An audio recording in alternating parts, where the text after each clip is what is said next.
সম্মানিত মুসল্লিগণ, আসলে আপনি এইদিকে যদি আমি তাকাই, ওই লাইট দেখা যাচ্ছে, মানুষ দেখা যাচ্ছে, টিন দেখা যাচ্ছে, টিনের তার একটা ঘর দেখা যাচ্ছে, মানুষ দেখা যাচ্ছে।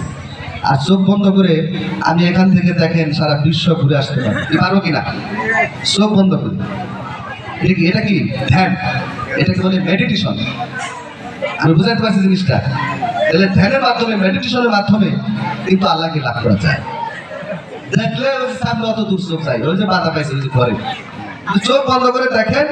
এখন আমি মক্কা মদিনা থেকে ঘুরে এখানে আসলাম, আপনার পারবেন দেখেন চোখ বন্ধ করে। তাহলে আমরা যদি ধ্যানে ঢুকি, মেডিটেশনে ঢুকি, দেখেন ধ্যানের কথা বললাম, আল্লাহ কিন্তু এক, কিন্তু একের বাইরে আছেন, অখণ্ডময় নাকি?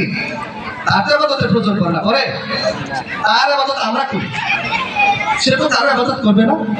কিন্তু দেখেন তিনিও কিন্তু আবাদত নয়, কিন্তু সারাক্ষণ অনুগ্রহ দান করেছেন, সারাক্ষণ সালাম পেশ করছেন, সারাক্ষণ তার জন্য তার ফেরেশতাদ্বয় সব মগ্ন ছিলেন তার সালাম পেশ করার জন্য।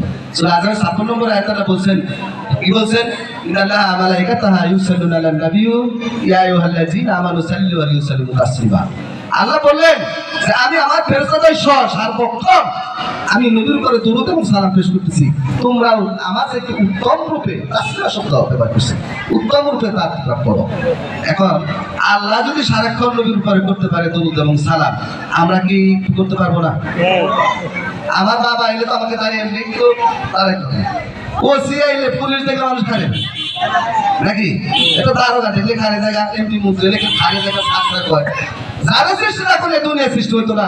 যার ভালোবাসার খাতিরে, যার ভালোবাসার খাতিরে আমরা এই পৃথিবীতে এই শ্রেষ্ঠ উম্মত হতে পেরেছি।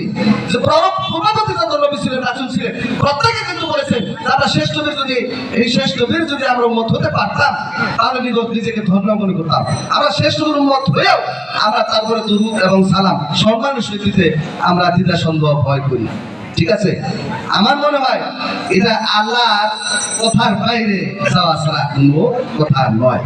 কোরআন যদি মানে তাহলে অবশ্যই, তবে হ্যাঁ কিয়াম জিনিসটা, কিয়াম মানে দাঁড়ানো, দাঁড়িয়ে সালাম করাটা আপনার যাদের ভালো লাগে করবেন, যাদের ভালো লাগে না, আল্লাহ যাদেরকে এদের দেন নাই, তার শক্তি আপনাকে দেয় না, আমাকে দেয় নাই, আমি দাঁড়াবো না, সমস্যা নেই, বাধা নেই, আপনি যেভাবে ডাকতে পারেন।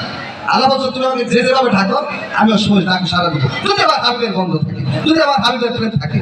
আল্লাহ স্পষ্ট বলছে আমার কোনো ব্যক্তি যদি আসমান করিয়া, মাথায় ফুল টুপি দিয়া, সুন্দর টুপি ধরিয়া, ফুলের সজ্জায় বসিয়া, গন্ধ বা সুগন্ধ লাগিয়া আমাকে যদি ডাকাডাকি করে, সেই ডাকে যদি আমার হাবিবের গন্ধ বা প্রেম না থাকে, আমি ওই ডাকে সারা দিই না। আর আমার প্রেমিকা যদি গভীর কারণে ভূগোলে চাপিত হবে, কোরআন অবস্থায় আমাকে প্রেম মাখা একবার হাবিবের উদ্দেশ্য করে ডাকে, তখন আল্লাহ আমি আর দূরে থাকতে পারি না, বলে সুবহানাল্লাহ।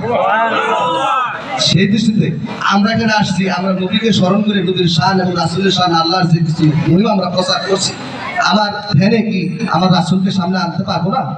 যদি সামনে আসে আমার